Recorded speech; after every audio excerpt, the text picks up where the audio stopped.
August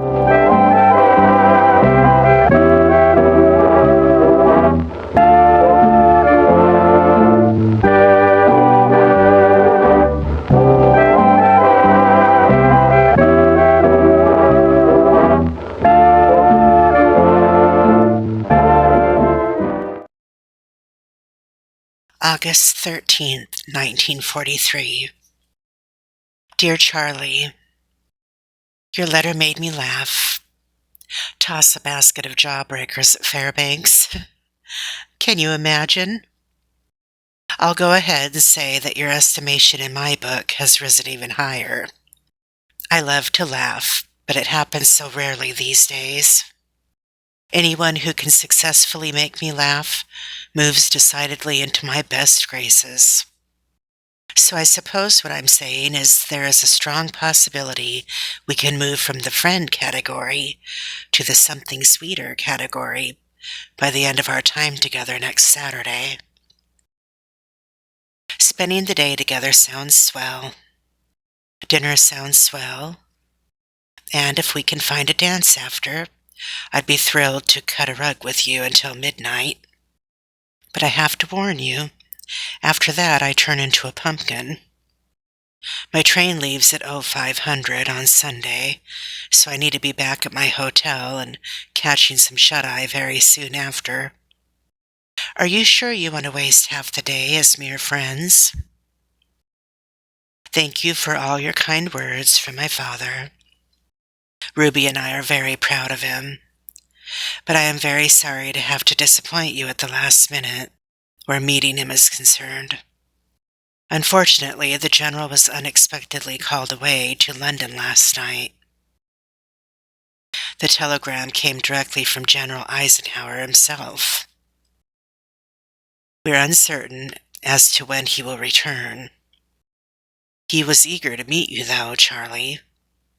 I think, like your Captain Fairbanks, he heard of your father during the Great War as well. I'm pleased to tell you that an impression was made that has tipped the General's opinion greatly in your favor. As of this moment, you are well on your way to securing his eternal affections. For the record, this is a near impossible feat, so be sure and congratulate yourself. Speaking of your father, 6 months as a POW. The Americans didn't even enter the Great War until 1917, and it ended in November of 1918.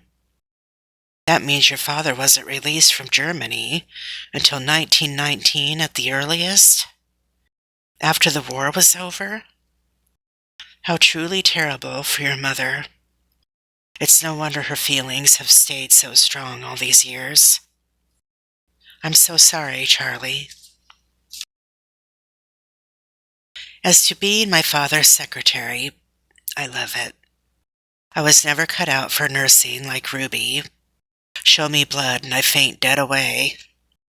Give me the intellectual side of war, however, the strategy in battle, and I'm fascinated. The psychology behind it all is what captures my interest the most. I suppose it's my need to understand human nature, to understand how people are really not that different from one another in the things that matter most, such as love of family and faith and a desire for freedom to live their lives as they see fit, can find it in themselves to slaughter one another and to fear one another so completely. I suppose we owe much of that to propaganda, but even the psychology behind that fascinates me. Why does propaganda work so thoroughly? And why is it amplified so much more during times of war? Plus, there's the dehumanization of an entire race of people, like the Jews. How does that happen? It truly sickens me, Charlie. And I know our nation isn't blameless either. I know, because my mother was a quarter Cherokee. My grandmother watched her own mother die in the Trail of Tears. I'm sorry. I know I've turned into a gum beater here. But my father doesn't spare me from the gory rumors of what our allies are discovering over in Europe any more than he spares his peers. He's always said the more one knows, the more one is able to see how much one doesn't know. And that's the only real starting point there is for true change. I would much rather know the full story than only the good parts of the story, wouldn't you? That way I can hope realistically for the future. I can hope that history won't just continue repeating itself over and over again, like it seems to be doing right now. I wonder what you think about all of this, Charlie. Are you a realist?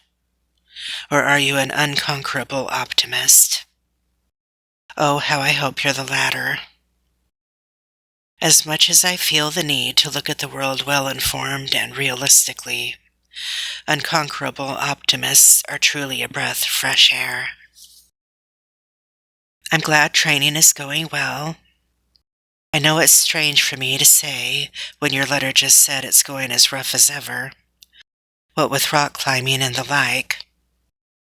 But Charlie, I'd wish you hardship for the sake of being prepared for whatever you're going to meet over there 100 times before wishing you ease and having you caught off guard the way so many are when setting foot into battle. I know Fairbanks is ready to bust your chops at every turn, but the best captains, the ones who know what lies ahead, always are. I will admit that is strange, him asking about your father like that, though. I wonder how he knew him. My father, on the other hand, had only ever heard of your father during the Great War. It seems your father was a kind of legend among the soldiers. Well, dear Charlie, it will be wonderful to see you again on Saturday, even if we have to spend most of the day as mere friends. Love, Audrey Rose. P.S. Some of the girls here in the OSS office and I had a bake-off to see who could create the tastiest sweet treat without using up any of our sugar ration. Somehow I won by creating a surprisingly tasty coconut pecan tart in order to ease the animosity between you and 2 other fellas over your receiving sugar mail, and them not. I've enclosed a box full of them for you to share, or barter with if that suits you better.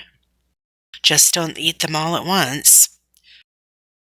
Or do, if you'll enjoy them better that way.